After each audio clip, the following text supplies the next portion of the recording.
Hello hi नमस्कार प्रणाम स्वागतम सुस्वागतम अभिनंदनम अस्सलाम वालेकुम सत श्री अकाल केम छो कसकाय वड़कम जय जोहार जय जिनेंद्र जय झूलेलाल जय श्री कृष्णा जय श्री राम। मैं हूं आपका अपना Shubhashish Moitra and welcome to our show Rubaru आपके अपनों के साथ शुभाशीष के साथ, powered by Nandanam milk pure milk for healthy family, supported by Godrej इंटीरियो and the production partner all in one production.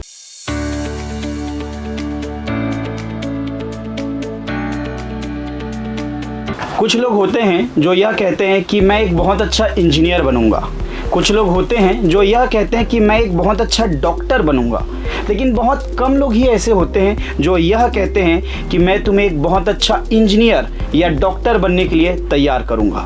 और इसी ही सोच को जिन्होंने हकीकत में बदल कर दिखाया है, आज मैं आप सभी को रूबरू कराना चाहूँगा फिजिक्स के मास्टरमाइंड और आचार्य इंस्टीट्यूट के डायरेक्टर ऑनरेबल संदीप द्विवेदी जी से। सर, सबसे पहले तो आपका बहुत बहुत स्वागत है बीसीसी न्यूज़ के इस खास कार्यक्रम रूबरू आपके अपनों के साथ शुभाशीष के साथ। धन्यवाद शुभाशीष। सर, जैसा कि आपका टैगलाइन है, आचार्य का टैगलाइन है कि प्रॉमिस बियॉन्ड एक्सीलेंस, और सबसे पहले तो मैं आपको और आपकी पूरी टीम को बहुत बहुत बधाई और शुभकामनाएं देना चाहता हूं, क्योंकि आपने जैसा प्रॉमिस किया और एक बेहतर परिणाम के साथ आज आचार्य ने 1 साल भी अपने पूरे कर लिए, तो उसके लिए सर आपको बहुत बहुत बधाई और शुभकामनाएं। और इसी तरह आप बच्चों का भी ऐसे ही उज्जवल भविष्य की ओर आगे आप अपना कदम बढ़ाते रहे, ऐसे हमारा सभी का विश्वास है। Sir, my first question is that कि इतने सारे प्रोफेशंस होने के बावजूद भी आपने टीचिंग को ही अपना प्रोफेशन क्यों चुना? देखो सुभाषिस, क्या होता है कि कोई भी बचपन से तो शुरुआत नहीं करता है कि क्या कैसा प्रोफेशन में जाना है, क्या जाना है। और मैं तो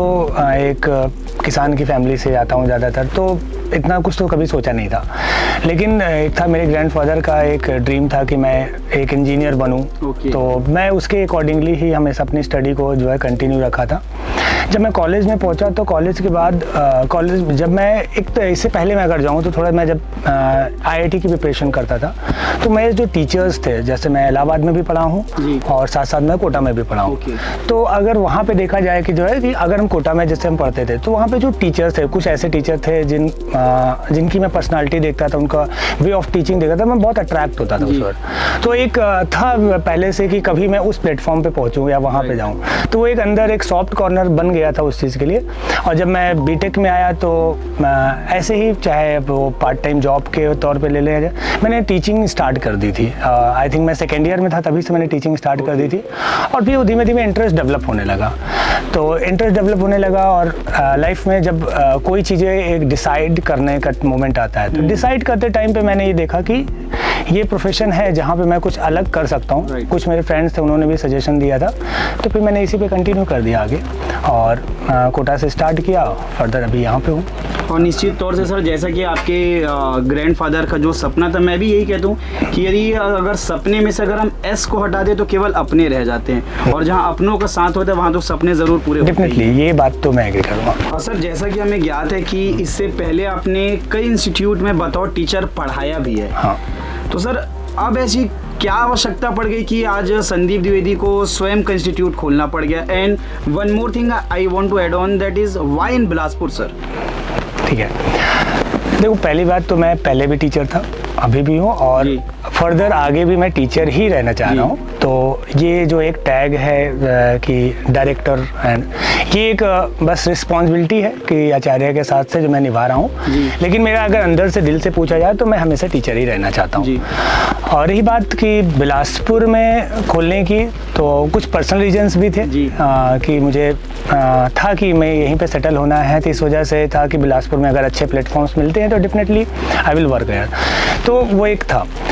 अब अलग अलग इंस्टीट्यूट में पढ़ाना है तो ऑब्वियस है, जब कोई स्टार्ट करता है कोई चीज़ें, तो कहीं ना कहीं रहता है कि वो जॉब तो करेगा, क्योंकि जॉब से एक्सपीरियंसेस मिलते हैं, सारी चीज़ें रहती है। तो मैंने भी स्टार्ट वहीं से किया था, अलग अलग इंस्टीट्यूट में पढ़ाया। और पढ़ाते वक्त भी एक चीज़ें रही है कि पढ़ाते वक्त मैंने कभी भी ये नहीं सोचा कि मेरे को कभी इंस्टीट्यूट खोलना है, ऐसा कोई मेरा ड्रीम नहीं था। मेरा हमेशा का ड्रीम ये रहा है कि जो बच्चे मेरे से पढ़ रहे हैं, जो चीज़ें हैं अभी करेंटली, जो चीज़ें मुझे मिल रही हैं, मौका जहाँ मिल रहा है, उसमें कितना बेस्ट कर दिया जाए।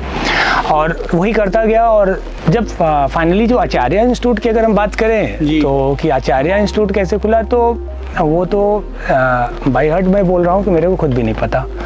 वो एक सर्कमटेंसेस अचानक कोविड के टाइम पे क्रिएट हो गया, जो जहाँ पे लास्ट वर्किंग डेज था। को भी बताना चाहूँगा कि ऐसे समय में सर ने संस्थान की शुरुआत की जब शहर लॉकडाउन चल रहा था, कोविड का पूरा प्रोटोकॉल चल रहा था। जी प्लीज। तो उसके लिए क्या था कि वो ऐसे सर्कमटेंसेस बने, और मैं अगर वन वर्ड में बोलूँ तो बस अपने सेल्फ रिस्पेक्ट को बचाने के लिए मतलब मैंने आचार्य खोला था। और thanks to all parents and others peoples, जिन्होंने बिलासपुर के जो खास तौर पे लोग हैं जिन्होंने मेरा बहुत ज़्यादा सपोर्ट किया। अदरवाइज़ उसके बिना तो आचार्य पॉसिबल नहीं था। बहुत सारे ऐसे डॉक्टर्स हैं, मेघानी सर, गिरी सर, और भी बहुत सारे लोग हैं। इस साइड बजाज सर हैं, और मतलब नाम लेना ही टफ पड़ जाएगा, बहुत सारे लोग हैं। तो बहुत ऐसे पेरेंट्स हैं जिनका पर्सनल टेंशन था कि नहीं आप मतलब वो इस इंस्टीट्यूट को अपना मानते थे। तो वो जो एक कॉन्फिडेंस मिला मेरे को, मैं कभी भी सोचा भी नहीं कि मेरे को इंस्टीट्यूट खोलने के बाद ऐसा कोई डर था कि कोविड था या कुछ था। बस मैंने स्टार्ट कर दिया, पढ़ाना शुरू किया, और ऐसा था कि अब वो जो आपने एक बात हो ना, आवश्यकता क्या पड़ी, तो वो मुझे पहले तो नहीं पता था, लेकिन अभी आचार्य में जो रिस्पॉन्ड है, जिस तरीके से बच्चे हैं अभी और जो रिजल्ट आया, मुझे लगता था किसी एक आवश्यकता थी। हाँ सर, आपने इस दौरान एक शब्द का जिक्र किया, सेल्फ रिस्पेक्ट, आत्मसम्मान। इसमें अगर थोड़ा कुछ विस्तार से बताएं तो शायद। आई थिंक ये कंट्रोवर्शियल हो जाएंगी चीज़ें जी। सेल्फ रिस्पेक्ट, लेकिन बात इतनी है कि अगर आप कहीं भी वर्क कर रहे हैं, कोई चीज़ कर रहे हैं, तो ये आप देखिए सब लोग अपनी अपनी तारीफ़ करते हैं अपने अलग तरीके से, लेकिन मैं तारीफ़ की बात नहीं बता रहा हूँ। बस मेरा एक था कि मैं बहुत डेडिकेटेड रहा हूँ अपने वर्क को लेकर। तो मैं कहीं भी काम कर रहा हूँ, कोई भी चीज़ें कर रहा हूँ, तो मैं बहुत डेडिकेशन के साथ करता था। तो और मैं कभी फर्दर के लिए नहीं सोचता था कि फ्यूचर में क्या कैसा होगा, जो कि मेरे घर वाले या मेरे जो क्लोज है वो बोलते भी थे बात कि इसका क्या फ्यूचर है कैसा। तो जब अगर कोई पर्सन उस तरीके से वर्क कर रहा है और उसके बाद कुछ ऐसे चीज़ें मिलें जो कि आपको अनएक्सपेक्टेड हों, तो वहाँ पे एक हो जाता है कि सेल्फ रिस्पेक्ट के कहीं ना कहीं ब्रेक हुआ या चीज़ें ख़त्म हुई है, तो उसको मेंटेन करना पड़ेगा। और ऐसे कुछ एलिगेशंस लग जाएं, तब फिर तो लगता है ना कि आपको एलिगेशंस लगने के बाद अगर आपके पास भी है या किसी पर्सन का एलिगेशन लगता है, उसके बाद दो ही ऑप्शंस होते हैं, या तो वो छोड़ के आगे बढ़ जाए, आगे बढ़ने का मतलब है वो प्लेस छोड़ दे या वहाँ से आगे, या तो है उसका फेस करे। तो मुझे लगा कि सेकंड ऑप्शन बेटर, तो मैंने फेस किया और अच्छा रहा जो भी। नहीं, निश्चित तौर से सर। और आज आचार्य के साथ संदीप सर और आपकी पूरी टीम बिलासपुर ही नहीं बल्कि प्रदेश के हर कोने कोने तक अपने जो ज्ञान का दीपक है वो पहुंचा रही है। तो उसके लिए बीसीसी न्यूज़ की तरफ से हम आपको धन्यवाद करते हैं कि एक बहुत अच्छा शैक्षणिक संस्थान आपने शहर को दिया है। Thank you sir. आज आपके पढ़ाए हुए बहुत सारे बच्चे IITs, NITs और देश प्रदेश के कई बड़े बड़े इंजीनियरिंग और मेडिकल कॉलेज में पढ़ाई कर रहे हैं। तो उन्हीं में से कुछ बच्चों और अभिभावकों से हमने बात करने की कोशिश की, तो उन्होंने आपके लिए कुछ कहा है, हम आपको दिखाना चाहते हैं। हेलो एवरीवन, मैं Tanisha Agarwal. I am in IIT Delhi currently and pursuing engineering. मैंने लास्ट ईयर अपना JEE एडवांस क्लियर किया था। मैं इस अचीवमेंट के लिए थैंकफुल हूँ Acharya institute and Sandeep Dwivedi sir को। उनके गाइडेंस और उनके मोटिवेशन और उनकी स्ट्रैटेजीज़ की वजह से मैंने फर्स्ट अटेम्प्ट में JEE क्लियर किया और अपने ड्रीम कॉलेज में जा पाई। उन्होंने कभी भी डीमोटिवेशन नहीं होने दिया, हमेशा मोटिवेट किया और आगे बढ़ने के लिए प्रेरित किया। And I'm very thankful to all of them and the entire Acharya team and my subject teachers. Hello everyone, मेरा नाम उज्जवल सिंह है। मैंने इस साल नीट के एग्ज़ाम को क्लियर किया है। ये मेरा सेकंड अटेम्प्ट था। मेरे इस सक्सेस में सबसे बड़ा हाथ आचार्य इंस्टीट्यूट और इनके सारे टीचर्स का है। Sandeep sir, Ashutosh sir, Shashi sir, इन सब ने मुझे बहुत ज़्यादा मोटिवेटेड रखा। उन्होंने मेरे हर डाउट्स को क्लियर करने में मेरा हेल्प किया है। क्वेश्चन को कैसे फेस करना है, कैसे बिना पैनिक किए एग्ज़ाम को अटेम्प्ट करना है, इन सब चीज़ को उन्होंने सिखाया। इसके अलावा मैं अपने पेरेंट्स का बहुत शुक्रिया अदा करना चाहूँगा, क्योंकि उन्होंने हमेशा मुझे कैसे और अपने आप को इम्प्रूव करना है, कैसे अपने आप को डाउन टू अर्थ रख के हायर सक्सेस की तरफ बढ़ना है, ये सब चीज़ सिखाई। मैं अभी AFMC का मेडिकल कैडेट होना चाहता हूँ। काउंसलिंग के बाद मैं AFMC के लिए ट्राई करूँगा और मैं फ्यूचर में इंडिया का one of the leading neuro surgeon या कार्डियो सर्जन बनना चाहता हूँ। Thank you. हेलो, मैं उज्जवल सिंह का फादर हूँ। मेरे बेटे ने इस साल नीट क्रैक किया है और उसका ये सेकंड अटेम्प्ट था। इस सक्सेस में आचार्य इंस्टीट्यूट के डायरेक्टर श्री संदीप सर और सारे फैकल्टीज़ का पूरा बहुत बड़ा योगदान है, महती योगदान है उनका। मैं कहूँगा कि उन्होंने एक्चुअली एक कोयले को जैसे तराशते हैं और हीरा में बदलते हैं, इस तरह से उन्होंने अपना प्रयास किया है और उसके प्रयास के स्वरूप ही केवल मेरे बेटे ने ही नहीं 5-6 और बच्चे हैं यहाँ से जिन्होंने कि नीट क्रैक किया है, साथ में जेईई वगैरह में भी क्रैक किए हैं। तो मैं चाहूँगा कि इस तरह से आचार्य इंस्टीट्यूट नए प्रतिमान सफलता के तय करते रहें और मेरी बहुत बहुत शुभकामनाएं सभी के लिए। धन्यवाद सर। जैसा कि तनीषा और उज्जवल ने आपके और आपके इंस्टीट्यूट के बारे में अपना अनुभव साझा किया, तो मैं चाहूँगा कि आपने इन बच्चों को पढ़ाया और एक ऐसे मुकाम में पहुंचा है जो हम कल्पना भी नहीं कर सक रहे थे बिलासपुर में। और सिर्फ तनीषा उज्जवल ही नहीं, और भी ऐसे बहुत सारे बच्चे हैं। अब मुझे एक नाम और भी याद आ रहा है जो आप हमेशा कहते हैं कि ये एक टर्निंग पॉइंट था, अक्षत दुबे। तो ऐसे काफ़ी बहुत सारे बच्चे हैं। तो मैं चाहूँगा कि आप भी बेहतर तरीके से बता पाएंगे। तनीषा और उज्जवल थैंक्स। वैसे जैसे ये बच्चे हैं, ये तो अभी करेंटली हमारे यहाँ वर्क मतलब अभी जस्ट निकले हैं, जो है इसी साल के बच्चे। तनीषा ने जो है उसको तो मैं वैसे भी कॉन्ग्रेचुलेशन फिर से बोल रहा हूँ कि IIT दिल्ली में एडमिशन हुआ है।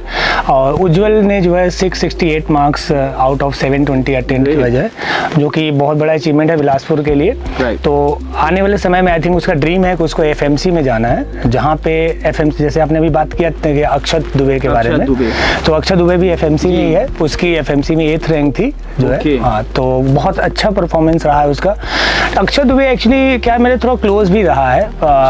उनकी फैमिली से भी मेरा बहुत अच्छे रिलेशंस रहे हैं, और तब मैं किसी और इंस्टीट्यूट में वर्क करता था, लेकिन मेरा 2 साल का स्टूडेंट रहा है वो। और उस बच्चे ने जो है फिजिक्स में 175 मार्क्स लाया था आउट ऑफ 180। तो वो बहुत बड़ा अचीवमेंट था उस समय बिलासपुर के लिए, तो पहला ही था वो जी। तो वो बच्चे का क्या, वहाँ से मेरी टर्निंग पॉइंट जो आपने बोला, टर्निंग पॉइंट ये था कि लोग मेरे को जानना शुरू कर दिए। और हो सकता है आपको पता हो या मैं बता सकता हूँ कि IIT नीट के लिए जो सब्जेक्ट होता है फिजिक्स, थोड़ा सा वो डिफिकल्ट माना जाता है। और अगर डिफिकल्ट सब्जेक्ट में आप इतने अच्छे स्कोर करते हैं तो वैसे ही थोड़ा सा हो जाता है कि हाँ कुछ अलग कर रहे होंगे। तो बस वही था। और तनीषा उज्जवल के लिए तो हमेशा से रहा है कि ये तनीषा हमारी 2 साल की स्टूडेंट रही है, और उज्जवल भी 1 से 1.5 साल रहा है यहाँ पे। तो उन लोगों ने जो अचीव किया, एक्चुअली वो लोग डिजर्विंग कैंडिडेट थे। उन्होंने बहुत मेहनत किया इसके लिए। अगर मैं संदीप सर से पूछूं तो बच्चों को किस आधार पर एक इंस्टीट्यूट का चयन करना चाहिए, रिजल्ट्स के आधार पर कि टीचर्स के आधार पर, या ये क्या कहना चाहिए? देखो, बच्चों का जो इंस्टीट्यूट का चयन है, मेरा ये कहना है सिंपल सा कि अगर आपके पास जो है एक एम है कि हमको IIT या नीट निकालना है, तो प्राइमरी तो ये रहता है कि आपको खुद पता होना चाहिए कि आप मतलब कितना ज़्यादा आप उसके लिए जो है कैलिबर रखते हो। उसके बाद जब आप इंस्टीट्यूट पे पहुंचते हैं कि इंस्टीट्यूट का कौन सा चयन है, तो आपका प्लेस डिसाइड होना चाहिए कि आप प्लेस, अभी जैसे कोविड का टाइम है तो मोस्टली बच्चे ये होते हैं, पेरेंट्स चाहते हैं कि वो अपने जो रीजनल एरियाज हैं वहाँ पे हैं। अब रीजनल एरिया में ऑब्वियस बात है, अगर किसी कुछ नहीं पता है तो वो रिजल्ट पे ही जाएगा। तो यही रीज़न भी है हम लोग के रिजल्ट को प्रमोट करते हैं। सेकेंडरी ये होती है कि आप जब जा रहे हैं, टीचर से पढ़ रहे हैं, तो 2-4 दिन का जब आप मिलते हैं टीचर से, तो एक कंफर्ट जोन आ जाता है। क्योंकि मेरा ये मानना है कोई टीचर ख़राब नहीं होता है, तो टीचर सारे अच्छे होते हैं। आपका एक कंफर्ट जोन किसके साथ मिलता है, आपके जो रिक्वायरमेंट्स हैं वो फुलफिल हो रहे हैं कि नहीं, वहाँ वही एक है कि उससे आप चयन कर सकते हैं। और तो ठीक है। बिल्कुल सर, कम शब्दों में ही आपने बच्चों को किस आधार पर एक संस्था का चुनाव करना चाहिए बेहतर तरीके से समझाया। सर, बिलासपुर के बहुत सारे बच्चे कोटा राजस्थान, जिसे हम एजुकेशन हब भी कहते हैं, वहाँ जाकर अपनी इंजीनियरिंग या मेडिकल की तैयारी करते हैं। तो अब न्यायधानी बिलासपुर में आचार्य इंस्टीट्यूट ऐसी क्या सुविधाएं दे रहे हैं जिससे अब बच्चों को बाहर ना जाना पड़े? और एक चीज़ और इसमें ऐड ऑन करना चाहूँगा कि आचार्य इंस्टीट्यूट और आचार्य की टीम की ऐसी क्या खास विशेषता है जो इसे बाकी इंस्टीट्यूट की अपेक्षा एक अलग पहचान देती है? देखिए, हम किसी इंस्टीट्यूट से कंपेयर तो नहीं कर सकते हैं किसी चीज़ को, बट आचार्य इंस्टीट्यूट लोगों से अलग कैसे है या बिलासपुर में अलग कैसे है, इसका जवाब तो आई थिंक तुमको पता ही है। क्योंकि आज हम अगर यहाँ बैठे हैं तो सिर्फ इसलिए कि 1 ईयर में हमने बहुत ही डिफरेंट रिजल्ट्स दिए हैं जी। तो वो तो है आगे की चीज़ें, लेकिन इसके बाद आती है कि जैसे बाहर जाने और बच्चे यहाँ पे रुकने का। तो देखिए, कभी भी अगर हम कहीं भी जा रहे हैं, बच्चे बहुत सारे बच्चे अगर बल्क में जा रहे हैं, तो आप समझते हैं कि हर एक रीजन का जो अच्छा बच्चा होता है वो डेफिनेटली डेफिनेटली वहाँ जा रहा है जी। अब वहाँ जा रहा है तो एक अच्छा बच्चा वो ऑलरेडी है और वहाँ जा रहा है तो डेफिनेटली वो अच्छा करेगा। हाँ, तो वो एक तो फैक्टर रहता है कि अब एक गया तो टॉपर्स गया है तो उसके जो पड़ोसी होते बोलते हैं कि हाँ ये बच्चा टॉपर है, इसने सही डिसीजन लिया होगा जी। तो एक तो फैक्टर ये हो गया जिसकी वजह से वो वहाँ। अब कोविड जैसे अभी जो सिचुएशंस आए उसके बाद मुझे ऐसा लगता है रीजनल एरियाज़ पे जो है बहुत सारे डेवलपमेंट हो चुके हैं। अभी जो इंस्टीट्यूट्स हैं, आप किसी इंस्टीट्यूट को जो जज कर रहे हैं या कंपेयर कर रहे हैं तो एक चीज़ मैं बोलूँगा उस पर आप कंपेयर कर सकते हो रिजल्ट्स पे अभी और करेंटली आप और रिजल्ट्स और शॉर्ट टर्म रिजल्ट्स जो शॉर्ट टर्म में तो हमने जो है अभी एक साल के अंदर बहुत ही डिफरेंट रिजल्ट दिए हैं जी। और साथ में जैसे IIT में हमने तनिषा जो है बिलासपुर गर्ल्स टॉपर भी रही है। तो IIT एडवांस में बहुत ही रेयर केस में बच्चे निकलते हैं। अभी बिलासपुर में आप अगर काउंट करेंगे तो ज़्यादा 5 से 6 बच्चे ही मिलेंगे आपको टोटल जो IIT एडवांस निकाला हो, तो उसमें से अगर एक बच्चा हमारे यहाँ से है तो हम उस स्टैंड पे हैं कि हम किसी से कंपेयर करने की ज़रूरत तो नहीं पड़ेगी, लेकिन हम आगे चल के बेटर करेंगे जो। हाँ, लेकिन सर ऐसा क्यों है कि जो एक बच्चा टॉपर होता है तो उसकी पहली सोच ये क्यों होती है कि मैं कोटा राजस्थान जाऊंगा या बाहर जाकर करूंगा, ये सोच क्यों नहीं होती कि नहीं मुझे यहाँ पे वो सुविधाएं, ये क्यों सोच डेवलप नहीं हो पाती? बदलाव ज़रूरी होता है और अभी बदलाव आ चुका है। ये पहले की सोच थी कि लोग जो है वहाँ जाते थे। अगर आपके बिलासपुर में अभी 3000 टोटल अगर कैपेसिटी देखी जाएगी 5000 बच्चों की है तो डेफिनेटली आप काउंट करेंगे तो लगभग 2 से 2500 बच्चे आपके बिलासपुर में पढ़ रहे हैं। तो ऐसा नहीं है कि अब वो पहले जैसा रहा कि अब लोग वहाँ जा रहे हैं और वो बैड जगह नहीं है, हम भी वहीं से पढ़े हैं, चीज़ अच्छी थी। लेकिन अगर वही सुविधाएं वही सारी चीज़ें आपको यहीं रहे, जैसे मेरा एक ऐड में एक टैगलाइन था यहीं रह के यहीं पढ़ के। हाँ। तो वो एक्चुअली यही संदेश था मुझे जो है मतलब छत्तीसगढ़ में जो भी बच्चे पेरेंट्स हैं उनको देने के लिए कि आपको अगर वही सुविधाएं यहाँ पे मिल जा रही हैं तो आपकी बहुत सारी कोर्स से लेकर आपके बच्चा बीमार होता है कोई भी चीज़ होती है सारी चीज़ें बचाई जा सकती हैं। हाँ, जैसा सर ने जिक्र किया कि बदलाव ज़रूरी है। हाँ। तो मुझे जिस कॉन्फिडेंस से सर आपने बोला कि बदलाव ज़रूरी है तो डेफिनेटली ये वक्त है बदलाव का और मुझे लगता है एक बहुत सकारात्मक बदलाव आचार्य इंस्टीट्यूट लेकर आ रहा है। जैसे कि हमारे प्रदेश में भी एक बदलाव आया है कांग्रेस की सरकार, तो निश्चित तौर से ये वो भी फ़ायदेमंद रहा है और हम उम्मीद करते हैं कि ये भी बिलासपुर के सारे बच्चों को और प्रदेश के सभी बच्चों को इसका सुविधा मिलेगा। सर ऐसे बहुत सारे बच्चे होते हैं जो काफ़ी होनहार होते हैं, प्रतिभावान होते हैं, लेकिन इंजीनियरिंग या मेडिकल कॉलेज में उन कॉलेज में पढ़ने के सपने देखना तो दूर, आजकल कोचिंग की इतनी फीस हो गई है कि उन्हें अपने भविष्य से समझौता करना पड़ जाता है। तो ऐसे में उन बच्चों के लिए आचार्य इंस्टीट्यूट किस रूप से सहायता करता है या क्या प्लानिंग से?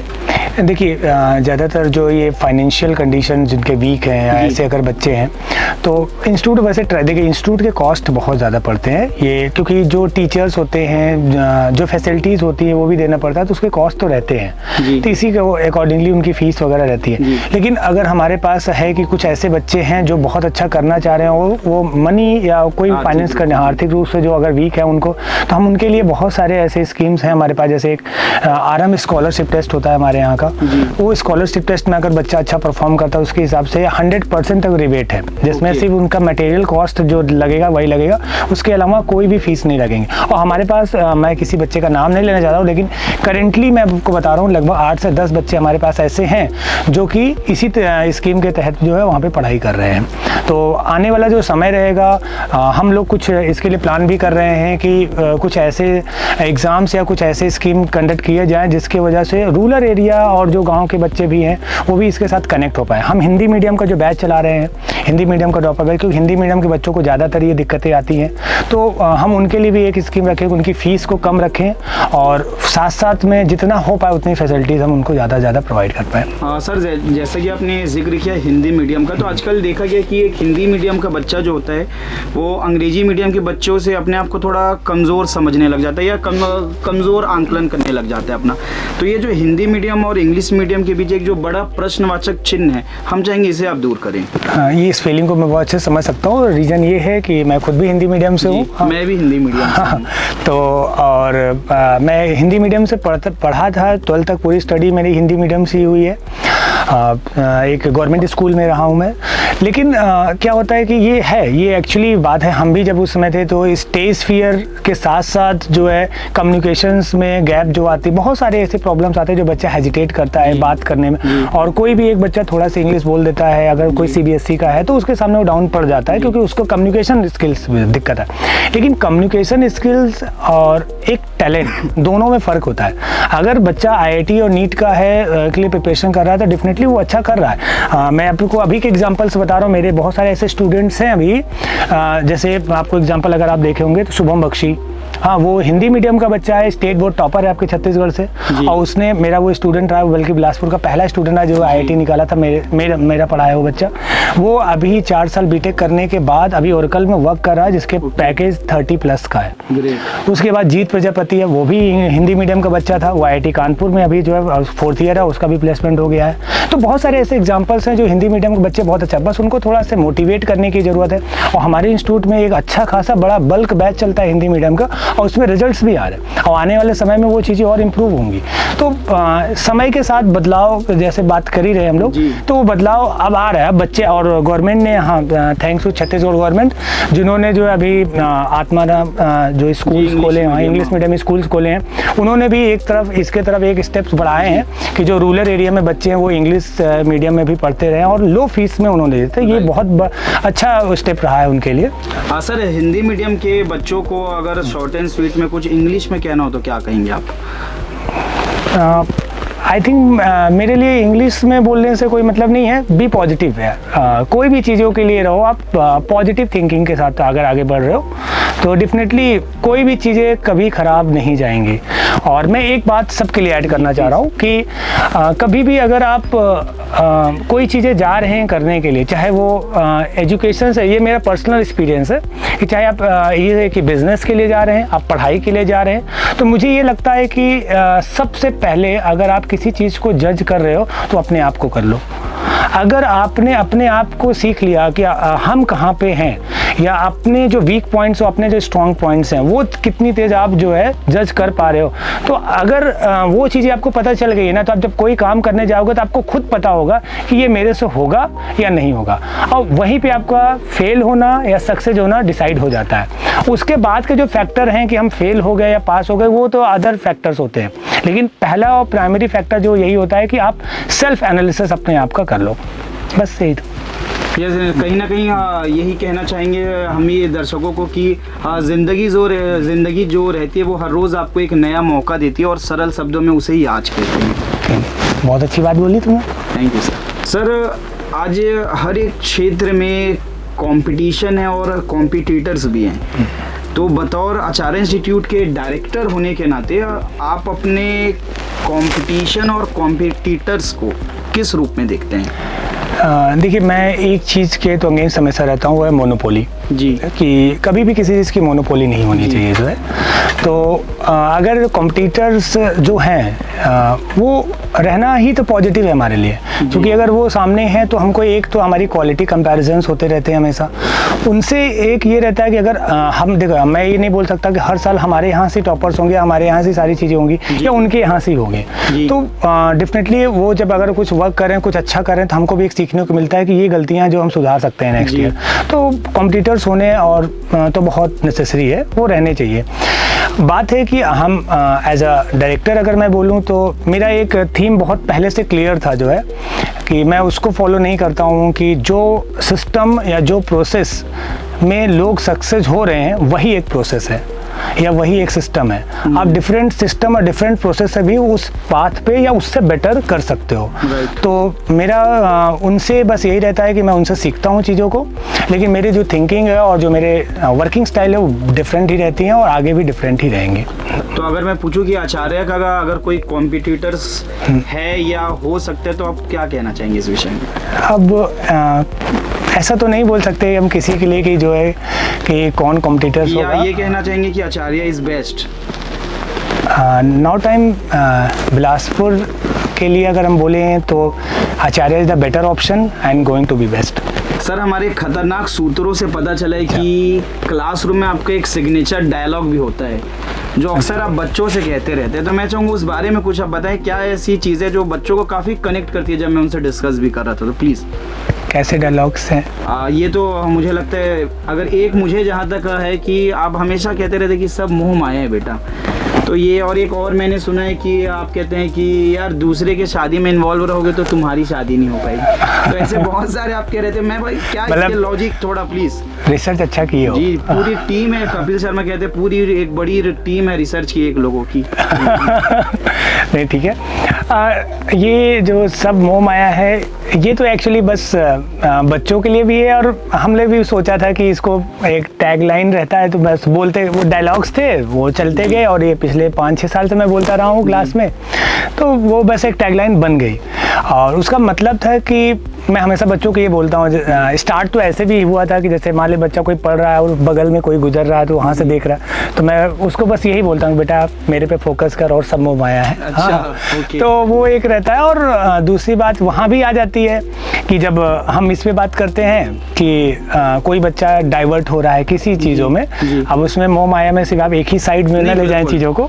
बहुत सारे ऐसी चीज़ें होते हैं आजकल सोशल मीडिया से लेके घूमना टहलना सा, तो मैं उनको एक लाइन में बस डायलॉग में दे देता हूँ कि ये सारी चीज़ें जो है एक साइड और पढ़ाई एक साइड है, तो इसलिए एक रहता है कि जब भी कुछ होता है तो सब मोह माया। ये शादी वाला क्या चक्कर है सर, इसको भी थोड़ा बताएं एक बार। आजकल के बच्चे क्या होते हैं कि एक्सक्यूज बहुत देते हैं। अच्छा। तो और अभी तो जैसे लॉकडाउन के बाद अचानक खुला तो शादियों का तो बाढ़ आ गया है पूरा। तो हर बच्चा बोलता है सर मेरे मौसी की शादी है, मेरे चाचा की, मेरे मामा की शादी है, ऐसा है। तो वो एक कहता है कि तो बहुत अपसेंट होते हैं क्लास में, और वो डिसकंटिन्यूटी बहुत दिक्कत आती है। तो मैं वही उन लोगों को बोलता हूँ कि भाई अगर दूसरों की शादी करवाओगे तो खुद की कभी नहीं होगी। अच्छा। हाँ, तो ज़्यादातर ट्राई यही करें कि दूसरों की शादी में इन्वॉल्व ना हो और अपनी शादी के लिए फ्यूचर प्लान करें। तो शादी की बात चल रही है तो कुछ बच्चों का भी ये सवाल था। बच्चों का ही बच्चे ही आप समझ सकते हैं। तो संदीप सर कब शादी कर रहे हैं? ये तो यार ये डिसाइडेड हो चुके हैं अभी औपचारिक रूप से इसे नहीं ऐसा तो कुछ नहीं है, डिसाइडेड वगैरह तो कुछ नहीं है, लेकिन समय आएगा, प्रतीक्षा करो, समय आएगा। हमें बिल्कुल बेसब्री से इंतजार रहेगा इसका। आएगा। सर फिजिक्स मतलब संदीप द्विवेदी और संदीप द्विवेदी मतलब फिजिक्स, तो सर ऐसी कौन सी टेक्निक से आप पढ़ाते हैं कि बच्चों को फिजिक्स जैसा कठिन सब्जेक्ट भी सरल लगने लग जाता है? और इससे पहले कि आप इसका जवाब दें, बच्चों ने आपके लिए इस बारे में कुछ कहा है, मैं आपको दिखाना चाहूँगा please. Acharya Institute and Sandeep sir, I would like to say that they have given me a really new and a wonderful experience, because I have not thought that physics could be a subject where I can excel, but from a basic level, means not that good marks, but still I'm improving myself in physics, means I'm scoring better and better in every test. So I would like to say that I really like it. एक NEET के student के लिए physics भी like most फियरेबल subject था, and जब मैं पढ़ना start की नीट के लिए तो आई वाज लाइक कि मैं फिजिक्स कैसे करूँ। Then I met Sandeep sir भी लाइक एक मोटिवेशन है मेरे लिए फिजिक्स में। अगर मुझसे जो चीज़ नहीं बनती है, संदीप सर ऐसे बताते, ट्रिक्स बताते हैं, उनके कुछ जुगाड़ है, और उस जुगाड़ पे अगर आप कर लिया, उसको समझ लिया अच्छे से, then your whole physics is very good. Sandeep sir, जब मैं डिमोटिवेट हो जाती हूँ ना, तो सब संदीप सर ही है कि मेरे को बोलते हैं हाँ बेटा तुम कर सकते हो, you can do it, and he is like a guardian to me. वो जैसा पढ़ाते हैं, उनके क्लासरूम में जो इन्वायरमेंट रहता है, इन्वायरमेंट क्लासरूम में ही नहीं, पूरे जो आचार्य का इन्वायरमेंट है वो बहुत ब्यूटीफुल है। तक पढ़ा स्कूल में तो एक अलग सा पढ़ाते थे, और जब मैंने यहाँ ज्वाइन किया 11th में तो एकदम अलग ही मेरा फिजिक्स से एकदम मेंटेलिटी बदली फिजिक्स को लेके। संदीप सर ने मतलब मुझे फिजिक्स के एक अलग डायरेक्शन दिया फिजिक्स पढ़ने का। तो उन्होंने उनके जो क्वेश्चंस कराने के जो स्किल्स है, एक अलग उनका वे ऑफ टीचिंग है, वो बहुत मुझे इम्प्रेस करता है। उनका जो एक अलग क्वेश्चन करने के अलग जुगाड़ बताते थे, जिससे दो पेज का सॉल्यूशन हमारे 2 लाइन में बन जाते थे। संदीप सर से 2 साल पहले मिला था, उन्होंने मुझे 2 साल फिजिक्स पढ़ाई और मुझे बहुत अच्छा लगा। फिर मैंने सोचा कि मुझे IIT का प्रिपरेशन करना है और मुझे कोटा जाना है, पर इतने रिसोर्सेज और मम्मी पापा की कंसल्ट ना होने के बाद मैं संदीप सर से मिला, और उन्होंने कहा कि यहाँ पे भी वैसा ही सेम एटमॉस्फेयर और माहौल रहेगा।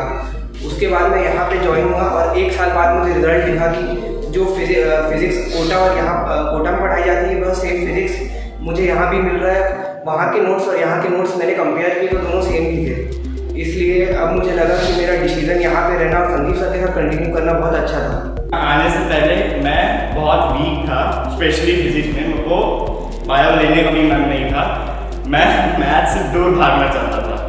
बट उसके बाद मैं संदीप सर से मिला।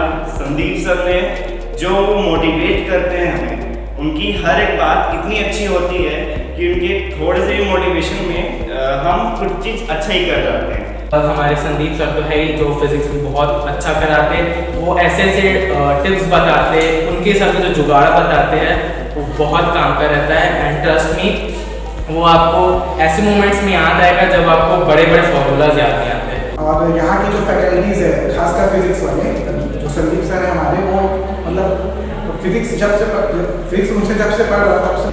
जी सर, बताएं आप। इसमें जैसे ये दिव्यांश अग्रवाल है जो है, ये तनिषा का भाई है। अच्छा, तनिषा अग्रवाल का भाई है जी। और इसमें जितने भी बच्चों का आपने बाइट लिया है, कैसे लिया है मुझे नहीं पता जो है, क्योंकि ये मेरे को नहीं पता, मेरे इंस्टीट्यूट में लिया गया है जी।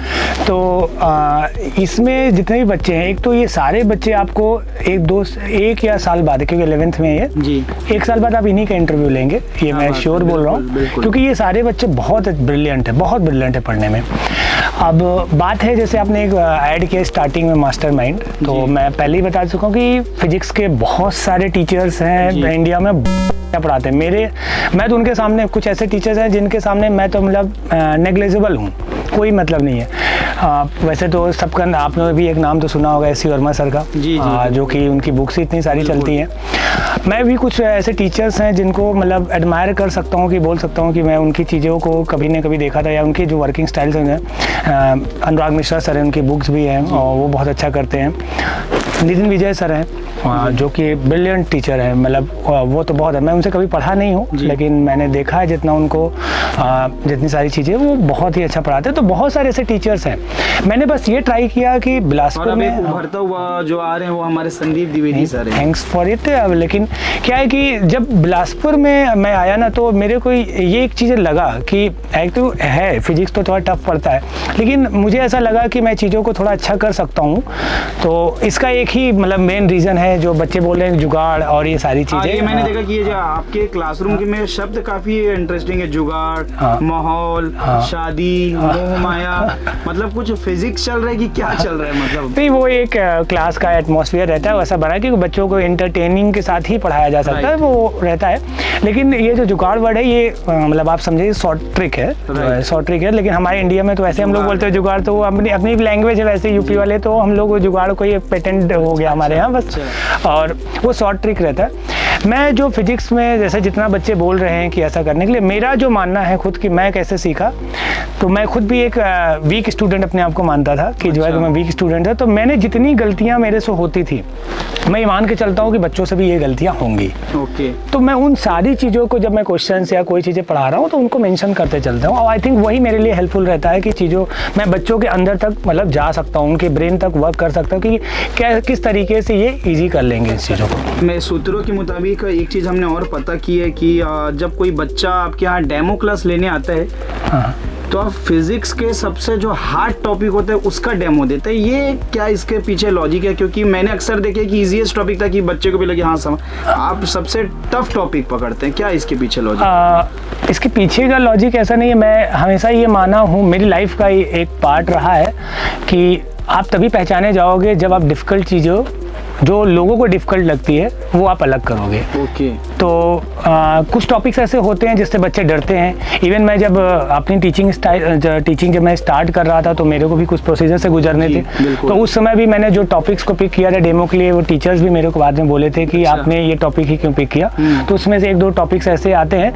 तो मेरा मानना है कि बच्चा डेमो क्यों लेने आ रहा है, बच्चा डेमो क्यों, वो ये जानना चाहता है कि ये टीचर हमारे लिए सुटेबल है कि नहीं, हम बार पढ़ा रहे। तो उसके जो इजी चीज़ें हैं, तो उसको इजी वैसे भी लगेंगी ना।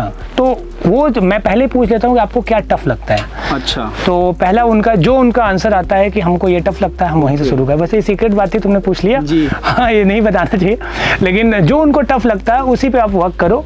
वो आपके लिए अगर इजी कर दिया तो डेफिनेटली फिर वो भी सेटिस्फाई रहेंगे और हम भी सेटिस्फाई रहेंगे उससे। नहीं सर, मैंने पूछा, लेकिन मेरा क्वेश्चन ही ये था कि फिजिक्स मतलब संदीप द्विवेदी और संदीप द्विवेदी मतलब फिजिक्स।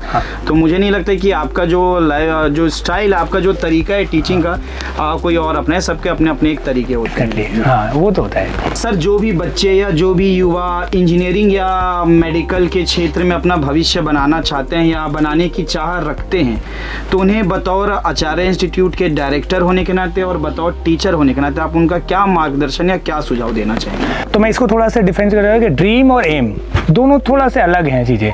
ड्रीम क्या होता है कि हमको, जो हमारे पड़ोसी है, बच्चा है या कोई भी ऐसा है जो देखा वो किया है तो हमको भी ये करना चाहिए, वो आपका ड्रीम, उसको भी बोल सकते हो, आपके वो ड्रीम बनाए हो कि हमको ये अच्छा लगता है करना। लेकिन अगर आपने एम बना लिया है किसी चीज़ को करने के लिए कि आपको IIT निकालना है या नीट निकालना है, तो मेरा बहुत ही क्लियर सजेशन है कि आप जब तक जहाँ से आप स्टार्ट किए हो कि आप यहाँ से हमको पढ़ना है, वहाँ से सारी चीज़ें छोड़कर सिर्फ एक फोकस बनाओ कि हमको IIT निकालना है, नीट निकालना, और उसके लिए हमको क्या क्या करना चाहिए, क्या क्या करना चाहिए या कितने टाइम देना चाहिए, कितनी ज़्यादा ज़रूरत है, जो ज़रूरत है उसी के अकॉर्डिंगली अपने आप को बदल लो, क्योंकि बदलाव के बिना तो आप वहाँ तक नहीं पहुँच पाओगे। तो उसको जितनी भी चीज़ें आपकी ज़रूरत है उतनी बदल लो, डेफिनेटली वो आप अचीव कर लोगे आराम से। उसके लिए कुछ भी और एक्स्ट्रा करने की ज़रूरत नहीं है आपको। जब एक बार राह में, कहते नहीं है कि जब हम रास्ते में चल जाते हैं तो बीच में मंजिल से पहले भी बहुत सारे ऐसे छोटे छोटे मंजिलें आती हैं जो आपको खुशियाँ देती हैं, तो वो मिलती रहेंगी, क्योंकि वही खुशियाँ आपके मेंटर हो सकते हैं, आपके टीचर, आपके पेरेंट्स, आपके इंटरमीडिएट रिजल्ट्स हो सकते हैं। तो उसके बाद जब आप फाइनल रिजल्ट तक पहुँचेंगे तब आपको एक अलग ही मज़ा मिलेगा। हाँ सर, हमने देखा है कि पूरे टॉक शो के दौरान आप बदलाव की बहुत बात कर रहे हैं कि बदलाव ज़रूरी है, बदलाव ज़रूरी है, और कहीं ना कहीं हम भी यही कहते हैं कि बदलता वही है जो बदलना चाहता है।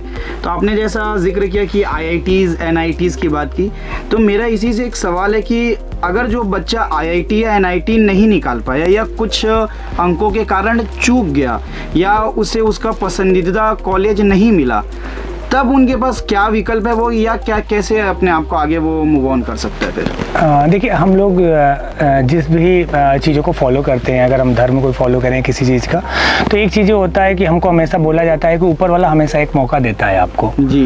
तो वो मौका कब दे रहा है बस ये आप पता कर लो, ये आपको पता चल जाए, और जब भी पता चलेगा उस समय आप डेफिनेटली वो चीज़ें भी पा जाओगे जो आपने सोचा भी नहीं होगा। हाँ, तो ये जैसे आपने बोला कि बहुत सारे बच्चे हैं जो कि नहीं कर पाते हैं, अच्छा उसके बाद वो क्या करना, तो मैं आपको एक बहुत अच्छा एक एग्जांपल दे रहा हूँ जी। कि मेरे इंस्टीट्यूट में भी मतलब मैं इतने टाइम से पढ़ा रहा हूँ, 6-7 साल हो गए बिलासपुर में, तो मुझे एक बच्ची है जो है कृति करके है, वो जो है बहुत अच्छी, मतलब मुझे पता नहीं कि उसके अंदर लगता है बहुत टैलेंटेड स्टूडेंट, बहुत टैलेंट, लेकिन वो जितना क्लास में उसका परफॉर्मेंस रहता है, जैसा उसकी सारी एक्टिविटीज़ रहती हैं, जब वो एग्ज़ाम में जाती है तो बहुत अच्छा नहीं कर पाती है, क्योंकि एग्ज़ाम में हो सकता है पैनिक हो जाती है बहुत बार, बहुत सारे सिली मिस्टेक कर देती है।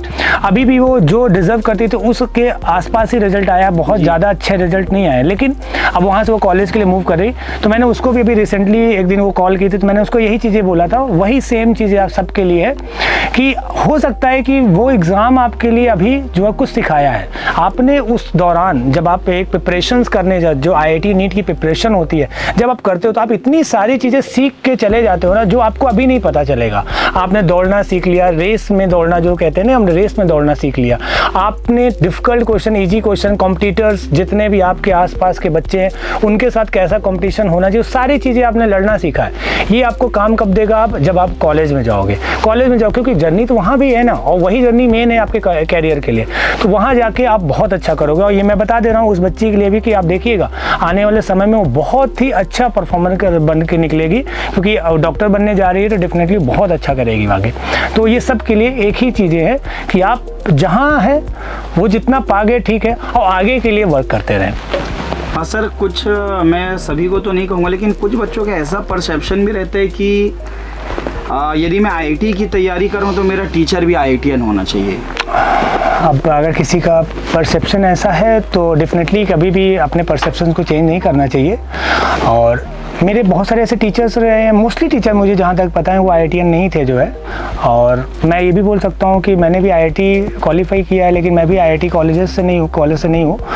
अगर आज हम यहाँ बैठे हैं तो कुछ तो आपने भी देखा होगा मेरे अंदर जी, निश्चित और तौर से। तो डेफिनेटली ऐसा ज़रूरी नहीं है, लेकिन अगर किसी को लगता है तो रिग्रेट नहीं होनी चाहिए चीज़ें। अगर उसको लगता है कि हम एक IITian से पढ़ना चाहिए तो बहुत सारे ऑप्शंस हैं, आप वहाँ भी जाके पढ़ सकते हैं। हाँ, आप कंपेयर करना चाह रहे हैं तो दोनों जगह जरूर पढ़ के देखें। सर हमने आपकी फेसबुक और इंस्टाग्राम की भी जांच पड़ताल की है। जैसा मैंने पहले भी बताया, बहुत बड़ी रिसर्च की टीम है एक लोगों की हमारी, जिसमें मैं ये इंक्लूड हूँ सिर्फ। तो वहाँ हमने देखा कि आपने लिख रखा है कि T=0 now, what ever be your position start moving. तो ये जब मैंने पढ़ा तो ना, मुझे वो 3 इडियट्स की मूवी का एक डायलॉग याद आ गया, जिसमें टीचर कहते कि अरे भाई कहना क्या चाहते हो। तो सर क्या ये T=, मेरे तो कुछ पल्ले ही नहीं पड़ा सर ये। आई थिंक तुम कॉमर्स बैकग्राउंड से? जी कॉमर्स बैकग्राउंड। एक्चुअली ये जो है थोड़ा से फिजिक्स लैंग्वेज है जी, और इसके बहुत सारे मीनिंग्स निकलते हैं। आप किस तरीके से इसको अप्लाई करते हैं जी, मैं भी इसको अप्लाई करता हूँ जी। हम बोलते हैं हमारे फिजिक्स लैंग्वेज में कि टाइम कभी भी निगेटिव नहीं होता है, मतलब पास्ट की चीज़ें हो जाती हैं वो, तो टाइम हम निगेटिव नहीं है। तो फिजिक्स का मतलब यही होता है कि जितनी चीज़ें ऑब्जर्व हो रही हैं, जितनी चीज़ें हैं, वो सब चीज़ें जो है प्रेजेंट में होनी चाहिए जी। तो कभी कभी बहुत सारे बच्चों को रिग्रेट होती है कि हमारा सर, हम जैसे हमको बहुत सारे बच्चे बोलते हैं बात कि सर हम पहले क्यों नहीं आए यहाँ पे, तो या 11th में पढ़ लिए होते अच्छा, या 10th से पढ़ लिए होते, तो और किसी के बहुत अलग अलग प्रॉब्लम्स रहती हैं। तो उसके लिए एकदम सटीक डायलॉग है कि आप जहाँ कहते हैं हम लोग पुराने टाइम से जब जागे तब सवेरा जी, सेम चीज़ वो मैटर करता है कि आप जहाँ से स्टार्ट कर रहे हो। यही लिख देते जब जागो तब सवेरा, इतना कठिन लिख दिया हमें तो बाप रे उसका समझ जी नहीं। तो मेरा लैंग्वेज फिजिक्स है तो डेफिनेटली हम तो मास्टरमाइंड कहते हैं हम आपको। तो वो उसका मतलब ये है कि आप अपने पीछे की चीज़ों के लिए रिग्रेट ना हो, आप जितना पीछे बेस्ट कर पाए करें, लेकिन अगर आपको लग गया कि पीछे सब कुछ मिलने वाला नहीं है तो आप अपने पोजीशंस को वहीं पे सेट करें और वहाँ से ऑब्जर्व करें और स्टार्ट मूविंग का मतलब वही कि आगे दौड़ते रहें आप बस। तो कंटिन्यूअस जो एक चीज़ें बनी रह जाएंगी और ऑब्जर्वेशन जो रहेगा वो सिर्फ आपका वहीं से काउंट होगा जहाँ से आपने उसके पोजीशन को सेट किया है। तो सेम चीज़ रहेगा। इससे क्या होता है, बच्चों को कम से कम रिग्रेट फील नहीं होता है। Sir now it's time for the rapid fire round. तो मैं शुरुआत करता हूँ कि अगर संदीप द्विवेदी टीचर ना होते तो क्या होते?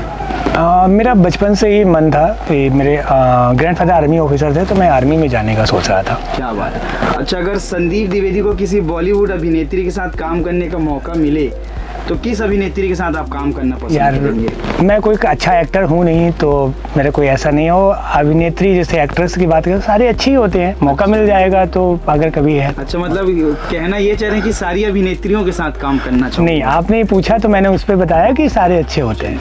अच्छा, अगर संदीप द्विवेदी के व्यक्तिगत और पेशेगत जीवन पर आधारित कोई फिल्म बनाई जाए तो किस हीरो को आप अपने बिहाफ में देखना चाहेंगे, किस अभिनेता को? यार ये बहुत बड़ा क्वेश्चन है और मुझे नहीं लगता है कि ऐसा कभी चीज़ें आएंगी, ऐसे कंडीशंस। अब उस समय के कंडीशन के अकॉर्डिंगली रहेगा। अभी के हिसाब से अगर देखा जाए तो जो मुझे थोड़ा सा अच्छा लगता है वो कार्तिक आर्यन भी बहुत अच्छा इम्प्रेसिव लगता है जी। आप ही की तरह चॉकलेटी हैं वो भी कार्तिक आर्यन। अच्छा, according to Sandeep Dwivedi sir, what is the definition of money? Definition of money, देखो मैं पहले से भी ये चीज़ें हमारी डिस्कस होती आ रही है कि हम बहुत ही मतलब लोअर फैमिली से हैं तो हमारे लिए जो है मनी उतना ज़्यादा पहले से मैटर नहीं किया था। और अभी भी मैं रिसेंटली भी बता रहे हैं कि मैं भले भी किसी कोचिंग का ओनर हूँ सारी चीज़ें, लेकिन मुझे लगता है कि मनी को आप मिस यूज़ ना करें बस। यही एक सही परिभाषा है, मिस यूज़ ना करें। What kind of people can impress and influence you? बहुत सारे अलग अलग कंडीशंस पे रहती हैं कि प्रोफेशनल या पर्सनल इस पे रहते हैं। अगर मैं प्रोफेशनली देखूं या लाइफ कैरियर के अकॉर्डिंग तो मुझे हमेशा सेल्फ मेड पर्सन बहुत पसंद है। जैसे धीरू भाई अंबानी, रतन टाटा, ये लोग इनके मतलब रतन टाटा तो मतलब मेरे ऐसा है कि मैं उनका फ़ैन हूँ। मतलब उनके वर्किंग, उनके तरीके जो था स्टिल अभी तक, हाँ, तो मतलब वो है एक तो सेल्फ मेड पर्सन मेरे को बहुत पसंद है। और अगर पर्सनल बात करें तो पर्सनल लेवल पे इन्फ्लुएंस करने का क्या है कि जिनके साथ कंपैटिबिलिटी मिल जाए, साथ रहे सारी चीज़ें। फैमिलीज़ में भी बहुत सारे ऐसे लोग हैं। मेरी सिस्टर है, मेरी छोटा भाई है जो कि मैं उसको बहुत डांटता हूँ लेकिन वो मैं चाहता हूँ अंदर से बहुत जो है मतलब मेरे लिए बहुत डेडिकेटेड रहता है। कभी भी कोई चीज़ें हो तो बहुत सारे लोग हैं, अलग अलग तरीके से हो सकते हैं। What is success in 2-3 words? Success का सबसे इम्पोर्टेंट चीज़ है कि self satisfaction. Okay, so then what is failure? Failure कुछ होता ही नहीं है। मुझे तो लगता है कि फेलियर का मतलब सिर्फ ये है कि इंस्टेंट सैड होता है, बस एक सैडनेस मिलता है, क्योंकि अगर आप, फिर वही बात है, स्टार्ट मूविंग, हाँ, तो अगर आप लाइफ को सेट कर लो तो आगे मूव करते रहोगे, तो फेलियर तो कोई चीज़ होती नहीं। मतलब बार बार घूम फिर के बात वही आ रही है कि set your time, T is equal to 0 now, whatever be your position, start moving. बहुत टाइम लगा मुझको ये याद करने में, नहीं समझने में। समझा तो अभी मैंने, हाँ, याद करने में मुझे लगा। Okay, describe yourself sir in 3 words. My self, मुझे कभी समझ में नहीं आया, मैं खुद भी, मतलब ऐसा तो ये वो वाली तो बात नहीं, मेरे बारे में इतना ना सोचना, दिल में आता है, समझ में नहीं वाला। नहीं, मैं खुद भी मतलब ये बोल सकता हूँ कि मैं खुद भी नहीं समझ पाया अपने आप को कि मैं क्या, क्योंकि मैं बहुत वर्सेटाइल वर्क भी करता हूँ कभी कभी। बस मुझे ये लगता है कि मैं अपने काम के प्रति बहुत ईमानदार हूँ। मुझे ऐसा लगता है, अब ये तो बाहर के रिव्यूज़ होंगे जो जैसा होंगे, तो मैं यही एक चीज़ कह सकता हूँ कि मैं बस जो चीज़ें करने, हाँ ये कह सकता हूँ कि मैं जो चीज़ें करना है वो करते रहो, बस उसके लिए ज़्यादा सोचो मत कि इसका प्लस क्या जाएगा और माइनस क्या जाएगा, क्योंकि अभी जो मेरे दोस्त हैं वो मेरे को हाई रिस्क की पर्सन बोलते हैं, इस कंडीशन के अकॉर्डिंगली कि मैं रिस्क बहुत लेता हूँ। और रिस्क है तो इश्क है, कह सकते हैं। चलिए, what is the difference between like and love? ये मैं दोनों वे में पूछ रहा हूँ, प्रोफेशनली इसमें क्या होना चाहिए और पर्सनली, क्योंकि एक युवा भी आपको, आप यूथ आइकॉन है, ये एक युवा है, तो युवा चाहते हैं कि शिक्षा के साथ साथ कुछ जो और भी चैलेंजेस रहते हैं उससे भी वो समझे। तो basically what is the difference between like and love? अब देखिए, ये लाइक एंड लव से बेटर जो है आपका अगर वर्ड्स होना चाहिए वही जो मैंने अभी पहले कि ड्रीम एंड एम। ओके, तो वो सिमिलर है थोड़ा से। लाइक मतलब लाइक इज मतलब ड्रीम है, और क्या लव इज एम, एम है। वो तो एक लास्ट रहता है कि आप अगर किसी को कोई लव, तो अलग अलग रीजन में अलग अलग चीज़ें पे वो डिस्क्राइब कर सकता है, तो ये वही चीज़। और जहाँ तक मेरा मानना है कि युवा के लिए बोलना, तो मैं बस एक ही बात बोलता हूँ, हमेशा बोलूँगा कि आप जो है अपने आप को पहले पढ़ लो। आप क्या हो, आप कैसा कर रहे हो, और आप क्या कर सकते हो और क्या नहीं कर सकते हो, ये आप ही को सिर्फ पता होता है। अगर आप वो पढ़ लिए तो आप कोई भी काम करने से कभी पीछे नहीं रहोगे। सर, एक टीचर की छवि कैसी होनी चाहिए? डिपेंड करता है, अपने अंदाज में भी और समय लेकर भी कह सकते हैं, क्योंकि एक छवि का देखो यार, क्या होता है कि चीज़ें मेरे को बहुत ज़्यादा, मैं सोचता नहीं हूँ, मतलब मैं दूसरों का रिव्यू तो नहीं दे सकता किसी चीज़ के लिए। मुझे ऐसा लगना चाहिए कि एक सपोर्टिव होना चाहिए, और सबसे इम्पॉर्टेंट चीज़ है कि अपनी बातों को नहीं थोपना चाहिए। मतलब बच्चों की बातों को ज़्यादा सुनो तो ज़्यादा बेटर है, क्योंकि उनको क्या चाहिए, क्योंकि आपके पास, आप हो सकता है कि आपके पास बहुत नॉलेज है, बहुत सारी चीज़ें हैं, लेकिन बच्चा अगर ले ही नहीं पा रहा है या वो कैपेबल नहीं है, तो आप जो है मतलब थोड़ा सा कहीं ना कहीं आपके और बच्चे के बीच में कंफर्टेबिलिटी नहीं मिलेगी। तो मेरा मानना है कि आप बच्चों को देखो कि बच्चे क्या कर रहे हैं, अगर उनकी चीज़ को सेटिस्फाई कर रहे हैं तो आप बेटर ऑप्शन रहेगा कि आप अच्छे टीचर बन सकते हैं, और मैं भी अभी उसी प्रोसेस पे हूँ बस। हाँ sir, who is your role model और इंस्पिरेशन एंड व्हाई? ग्रैंडफादर है तो हम सभी कि आप उनसे इंस्पायर है, उनके अलावा हम जानना चाहेंगे। तो भी फ्रैंक यार, मैं बहुत बार ये, आप अगर रिसर्च में थोड़ा सा चूक गए, वरना बच्चे से पूछते थे इसका आंसर वो लोग दे देते, मैं हमेशा उनको बोलता हूँ कि आप किसी को रोल मॉडल और क्या कह सकते हैं, इंस्पिरेशन प्रेरणा नहीं बनाना चाहिए, क्योंकि बनाना चाहिए। हाँ, क्योंकि आप अगर किसी को, बहुत सारे ऐसे बच्चे मैं देखा हूँ, बहुत सारे ऐसे लोग हैं जो किसी को रोल मॉडल बना लेते हैं। मान लीजिए आपको यूपीएससी करना है तो आप किसी एक IAS ऑफिसर को रोल मॉडल बना लेते हैं, या किसी आपको आप अभी एक्टिंग वो कर रहे हैं, मास कम्युनिकेशन से हैं, तो आपके लिए रहता है कोई पत्रकार होगा जो बहुत अच्छा करता होगा, लेकिन हम उसको जब रोल मॉडल बनाते हैं तो हमारे साथ एक प्रॉब्लम आती है कि हम कभी कभी ऐसे हो जाते हैं कि उसको, वो क्या खाता है, क्या रहता है, कैसे रहता है, उसकी हर एक चीज़ को कॉपी करने लगते हैं। तो वो क्या होता है कि हमारा कैरेक्टर, भगवान सबको डिफरेंट बनाया था, हमारा कैरेक्टर उससे मैच नहीं करेगा। आपका रोल मॉडल है कि आपको वहाँ तक पहुँचना है आपके प्रोफेशन के अकॉर्डिंग। तो मेरा ये मानना है कि आप सबसे अच्छा है कि आप हर एक पर्सन से पॉजिटिव चीज़ें निकालो, और जो आपके लिए आप उसको एब्जॉर्व कर सकते हो, आपके कैरेक्टर में वो फिट खाता है, उसको रखो, और सारी चीज़ों को लेट इट बी। ये एक मुझे आज पहली बार एक अलग तरीके का उत्तर मिले। मैंने काफ़ी सारे इंटरव्यूज़ किए तो हर किसी ने बोले कि एक रोल मॉडल आप अपना बनाइए, आप अपना एक प्रेरणा स्रोत रखिए, आपका एक आइडल होना चाहिए जिससे आपको सीखने को मिले। बट संदीप सर ने जैसे कहा कि ठीक है, इस पर भी एक गहन चर्चा हो सकती है। हम अगले जब हम मिलेंगे तो ज़रूर इस टॉपिक पे भी चर्चा करेंगे। इससे पहले कि सर की आज के इस टॉक शो, इस क्वालिटी टॉक शो को हम एंड पर पहुँचे, कोई प्रश्न नहीं है, क्या कहना चाहेंगे आचार्य में जो बच्चे पढ़ रहे हैं उनके पेरेंट्स को, या जो सोच रखते हैं कि मुझे एक इंजीनियरिंग मेडिकल की तैयारी करनी है, जो भी आपका मन हो हमारे इस चैनल के माध्यम से आप कह सकते हैं। मेरा ये कहना है कि अगर जो है कभी भी आचार्य के लिए, अगर जो आचार्य में जो बच्चे पढ़ रहे हैं, जो पेरेंट्स पढ़ रहे हैं, उनके लिए तो सिर्फ मैं थैंक यू बोलूँगा कि उन्होंने मेरे ऊपर एक बहुत बड़ा ट्रस्ट रखा हुआ है, क्योंकि फर्स्ट ईयर में इतने सारे बच्चे हमको दिए हैं और एक अभी हम उस लेवल पे हैं कि एक बड़ा क्राउड इकट्ठा करके रखे हुए हैं जो है आचार्य में। तो हमारा यही रहेगा कोशिश कि जितने भी बच्चे वहाँ पे पढ़ रहे हैं वो जिस एक्सपेक्टेशन से आ रहे हैं हम उसमें बेस्ट से बेस्ट दे पाएँ। और साथ साथ में सबसे इम्पॉर्टेंट चीज़ जो मुझे लगता है कि देखिए कोविड का टाइम आएगा, अभी भी चीज़ें चली रही हैं और आगे भी कंटिन्यू रहेंगे, बहुत सारे उतार चढ़ाव आते हैं, लेकिन इम्पॉर्टेंट चीज़ है कि एग्ज़ाम को अगर लेकर हम बात करें, एग्ज़ाम पहले भी होता रहा है, आगे भी होगा, तो आप एग्ज़ाम को लेकर इतना सीरियस रहें कि ये सारी चीज़ें बस एक पल के जैसा रहे और निकल के चला जाए, उससे आप ज़्यादा डिस्ट्रैक्ट ना हो और आगे भी जो है आप अपना सपोर्ट बना के रखें। डेफिनेटली आपने जितना ट्रस्ट मेरे ऊपर रखा है मैं उससे ज़्यादा अच्छा करके दूंगा आपको।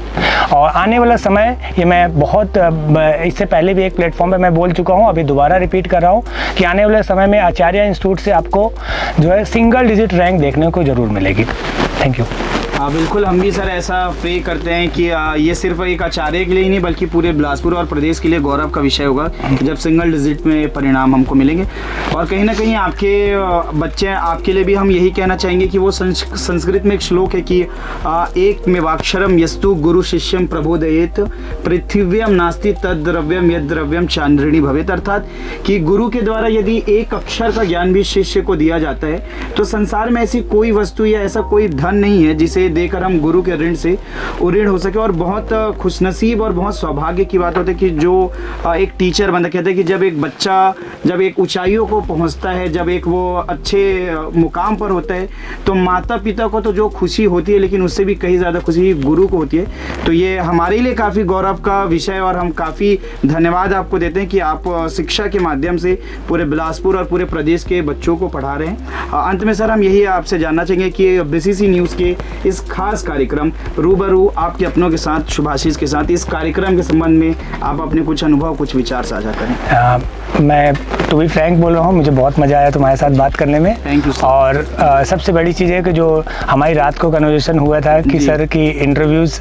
जो है देना है और कोई प्रिपरेशन नहीं है। हाँ, तो अपने को लगा नहीं ऐसा कुछ कि अपने को कोई प्रिपरेशन की ज़रूरत थी, तो बस मुझे उठा के ले आया सुबह सुबह, तो इसके लिए थैंक यू। और ये प्लेटफॉर्म मैंने पहले भी इस पर बहुत सारे वीडियोस, बहुत सारे चीज़ें देखी हैं, विधायक सर हैं, IG सर, लोग, बहुत सारे लोगों के जो है वीडियोस इस पे आए हैं और मुझे थैंक यू सो मच कि मुझे इस पे जो आने का एक मौका मिला और थैंक यू सुभाषिष इसके लिए। और आगे भी मैं चाहूँगा कि ये प्लेटफॉर्म बहुत ऊंचाइयों पे जाए, क्योंकि मीडिया जो होती है वो ये तो बोलना है कि संविधान का एक जो है चौथा स्तंभ है, लेकिन उसके साथ साथ है कि अभी मीडिया का रोल बहुत ज़्यादा हो चुका है, क्योंकि सोशल मीडिया से लेकर इस मीडिया तक।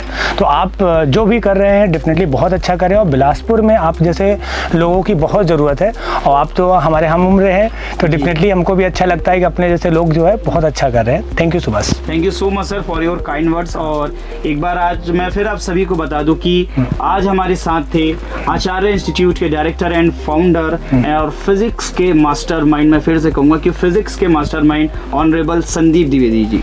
बहुत जल्द आप सभी से फिर मुलाकात होगी, सिर्फ और सिर्फ BCC न्यूज़ पर रूबरू आपके अपनों के साथ, शुभाशीष के साथ। Powered by Nandana milk, pure milk for healthy family, supported by Godrej इंटीरियो and the production partner all in one production. जय हिंद, जय भारत, जय श्री। Thank you.